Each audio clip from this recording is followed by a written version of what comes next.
Hello, everybody, and welcome. We've got a new Rufl update video for you today that we'll be posting up after this. But first, I wanted to do a quick little video to warn everybody of a new scam that's going around. There is a new phone scam that is being played out in Salt Lake. I don't know how far widespread this thing is.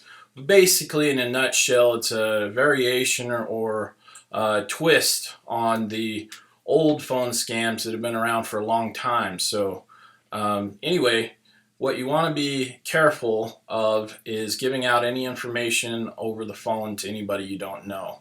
That's just common sense, and it's something that people have been told about for a long time. But these phone scams continue to be successful because people continue to give out their information. You keep hearing horror stories about people's bank accounts being emptied out for thousands of dollars. So, I thought I'd do a quick update as seeing I got hit by this today. So, seeing that I had gotten hit, I wanted to share with you what I learned about it today, real quick. So, anyway, let's get right into it. So, what you want to watch out for. The interesting thing these people are doing now when they call you, they seem to know first, last name, sometimes address, sometimes even age. I'm not sure where they're getting this information from. There's a lot of places they can probably pick it up. But one of the things that came right to mind with me today was the huge data breach we had with the state of Utah a couple of years ago. A lot of people's information was stolen, and it had a lot of personal information in that. And so that came to mind as maybe being one place that these people have managed to get their hands on the information. So a lot of times they'll call like they did today. They had personal information, and they're also mirroring phone numbers now. What that means is they use software, they use programs on the computer. Basically, when they call, your caller ID masks the actual number where it's coming from, and it comes up as something you may recognize. What's unique about these guys is they are using they're using information that may seem correct to you. Like a good example would be they are sometimes using people's phone numbers of relatives. They're using neighbors' phone numbers, maybe somebody you do business with or associate with. That's kind of scary that they seem to know that information, or maybe somehow they end up with it for some strange coincidence. I don't know. But anyway, that's something to be careful. They're going to sometimes mask the phone number, and it may look like it's even coming from like a relative.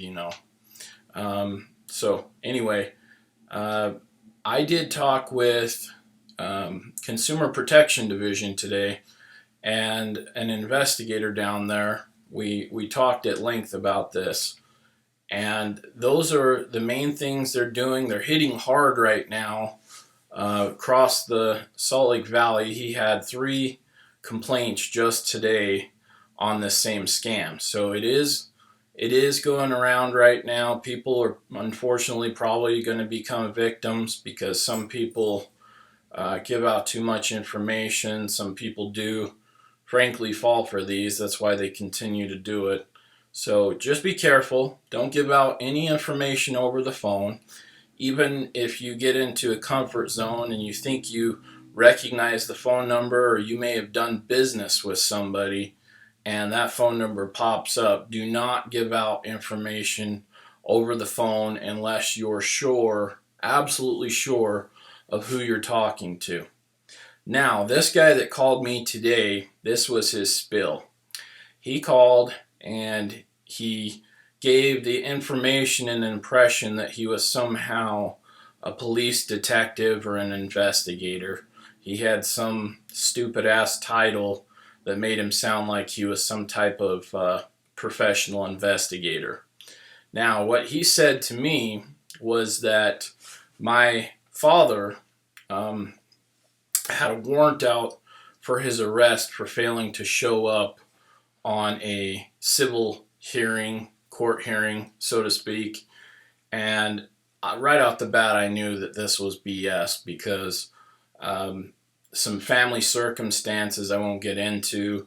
My father, unfortunately, has had serious health issues and problems. He is not even able to conduct his own business. So I knew this was BS.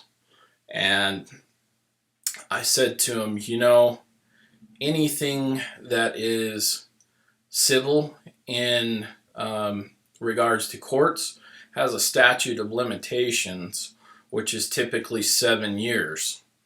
And he had said that my father had not shown up for some court hearing on a civil matter. And my father's been in this particular condition for over 10 years. So I knew the statute of limitations had long run out. So they're going to try to use information that seems personal to you, and some of it may be a little personal, but most of it's just going to be BS. They're trying to BS their way in the front door. After he gave me this information, he said, well, we can take care of the whole matter without having to go to court by you coming down to the office and signing some papers and paying a fee. Well, obviously, I mean, right there, most people should figure out that this is just ridiculous. So I played with the guy a little bit, and then I finally told him, I said, look, I've been involved in the court system here in Utah for 18 years, and I'm very versed in law and statute of limitations on criminal and civil matters. And I said, your statute of limitations, even if there was some form of legitimate claim on a civil matter, would have long run out. So I know you're full of shit. At that point, he hung up on me. So he knew the gig was up. I did talk to Consumer Protection, like I said, today. And basically they said this is just a new variation of the scam that's going on right now.